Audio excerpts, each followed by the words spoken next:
Salam Bapak Mama yang terkasih dalam Tuhan kita Yesus Kristus. Pembacaan kita hari ini terambil dari Markus 1 ayatnya yang ke-9 sampai 15. Dari pembacaan ini saya mengambil tema hidup untuk menyenangkan hati Tuhan. Bapak Mama yang terkasih dalam Tuhan kita Yesus Kristus, Injil Markus mau menegaskan bahwa Allah mewahyukan Yesus Kristus ke dalam dunia untuk berjumpa dengan manusia dan untuk menjadi jalan pendamai bagi manusia karena hubungan yang terputus antara manusia dengan Allah. Kehadiran Yesus dalam wujud manusia dan dalam citra kemesiasannya dapat kita lihat dan kita pelajari bersama jika kita paham dan kita akan mengenal lebih dalam lagi apa isi firman Tuhan yang akan disampaikan oleh kita saat ini. Bapak Mama yang terkasih dalam Tuhan kita Yesus Kristus, di ayatnya yang ke-9 berkata, pada waktu itu datanglah Yesus dari Nazaret di tanah Galilea dan ia dibaptis di sungai Yordan oleh Yohanes. Baptisan Yesus merupakan suatu peneguhan sebagai anak Allah dan siap melakukan pelayanannya. Bapak Mama yang terkasih dalam Tuhan kita Yesus Kristus, ketika Yesus sudah dibaptis, ia kemudian dipimpin oleh Roh untuk sampai di padang gurun. Hal yang dapat kita pahami ketika Yesus di padang gurun selama 40 hari, dan waktu ini bukanlah waktu yang mudah Bapak Mama. Bukan hal yang mudah, bukan waktu yang sedikit. Dan apa yang terjadi di sana Bapak Mama? Ketika Yesus 40 hari di sana, ia dicobai oleh iblis. Ada banyak tawaran yang iblis tawarkan ke Yesus. Iblis menawarkan hal-hal yang berbau duniawi, tetapi hal yang menarik yang bisa kita lihat dari pribadi Yesus, ia tetap setia, ia tetap taat kepada Allah, dan ia tidak goyang, bahkan ia tidak menukar kemesiasannya dengan tawaran dan godaan dari iblis. Bapak Mama yang terkasih dalam Tuhan kita Yesus Kristus, dalam kehidupan kita sebagai manusia, kita diperhadapkan dengan berbagai macam cobaan. Dunia menawarkan banyak hal, tetapi menjadi sebuah refleksi dan tanggung jawab kita. Apa yang harus kita lakukan ketika kita tampil di dalam dunia yang penuh dengan berbagai cobaan? Apakah kita tetap teguh berpegang pada Tuhan, atau apakah kita akan tergoda dengan hal-hal yang berbau duniawi? Pada dasarnya dan pada akhirnya kita akan mengerti keberadaan kita sebagai manusia, dan kita mau menyadari satu hal, bahwa sebagaimana kita ada hari ini itu karena Tuhan. Bapak Mama yang terkasih dalam Tuhan kita Yesus Kristus, sebagaimana kita telah dimeteraikan oleh Allah dan kita ini milik kepunyaannya, maka apa yang akan kita berikan kepada Tuhan sebagai anak yang telah dipilih oleh Yesus?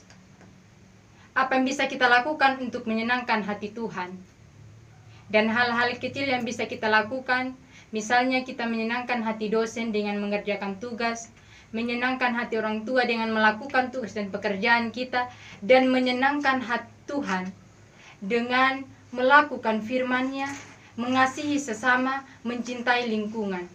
Dan dimanapun kita berada, kita dapat memberikan dampak bahwa ternyata sisi kita sebagai orang yang beriman tidak hanya dalam tataran kita disebut sebagai orang Kristen, tetapi lebih daripada itu, kita dapat melakukan itu dalam sikap dan tindakan kita yang mencerminkan sebagai anak-anak Allah.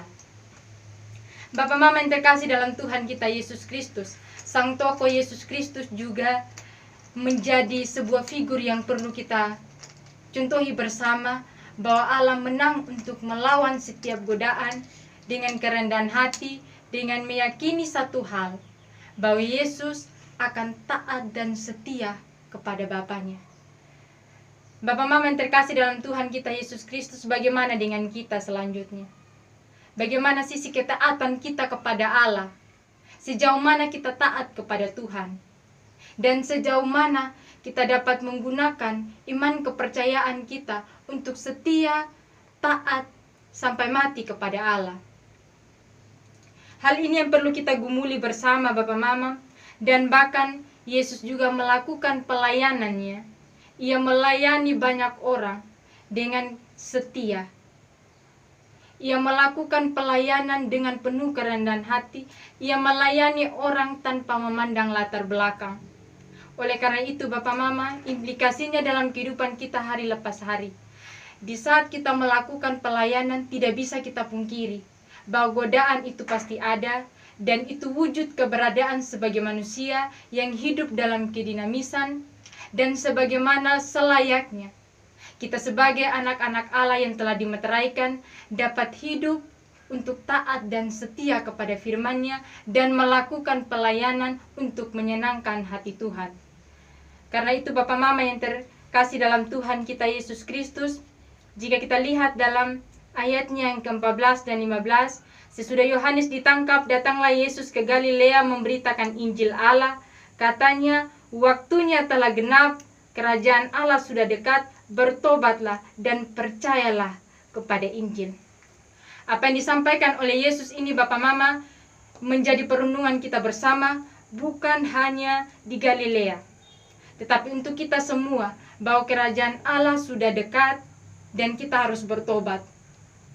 Bapak Mama yang terkasih dalam Tuhan kita Yesus Kristus, gambaran kerajaan Allah bisa kita ciptakan di dalam dunia, bahwa kerajaan Allah akan kita hadirkan dengan nilai-nilai kebaikan, nilai-nilai kemanusiaan.